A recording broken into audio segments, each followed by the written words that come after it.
ఒక్క or 1-2 or cups good for health. Okay. Antioxidants ఉంటాయి టీలో. ఓకే. Good news. నేను యాహ్! ఎక్కువ టీ తాగుతా. నో ఎక్కువ తాగకూడదు. 1 or 2 okay. Is advisable.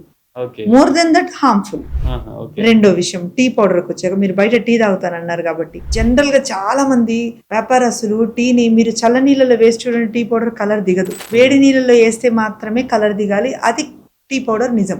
Okay. చాలా మంది ఏం చేస్తారంటే ఇప్పుడు ఈ షాపులో అమ్మేవాళ్ళు వన్స్ ఒకసారి యూజ్ చేసిన తర్వాత దాన్ని మళ్ళీ కలర్‌లో అద్ది ఈ కలర్ రెడ్ కలర్‌లో అమ్మి దాన్ని డ్రై చేసి మళ్ళీ ప్యాక్ చేసి అమ్ముతా ఉంటారు. ఓకే. అందుకని మనము చేతో ముట్టుకుంటే కూడా టీ కలర్ మనకు రెడ్ కలర్ అంటుతుంటది. ఓకే. అది కంప్లీట్‌గా సింథటిక్ కలర్. హుహు. అది గనక మాకు దొరుకుంటే మేము కోర్టులోనే కేసు ఫైల్ చేస్తాం. అచ్చా!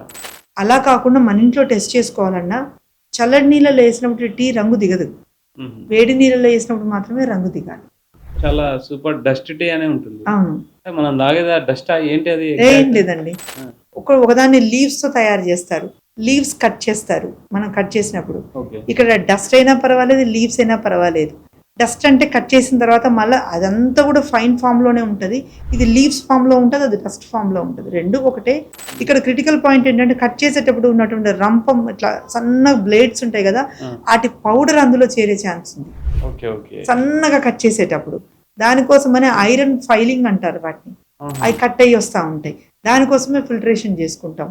దానికోసమే ఇది క్రిటికల్ పాయింట్ ఏంటంటే టీ పౌడర్‌లో అయస్కాంతాలతోటి అందులో ఏమన్నా మిగిలిందా అనేసి కంపెనీ వాళ్ళు ఎప్పటికప్పుడు చెక్ చేసుకుంటారు. ఓహ్! ఇది గ్రేట్. పెద్ద రోల్ ప్లే చేస్తది. ఓకే. ఓకే. సో అందులో ఏ రంపకు పడకుండా, ఇనుము రజ్జును పడకుండా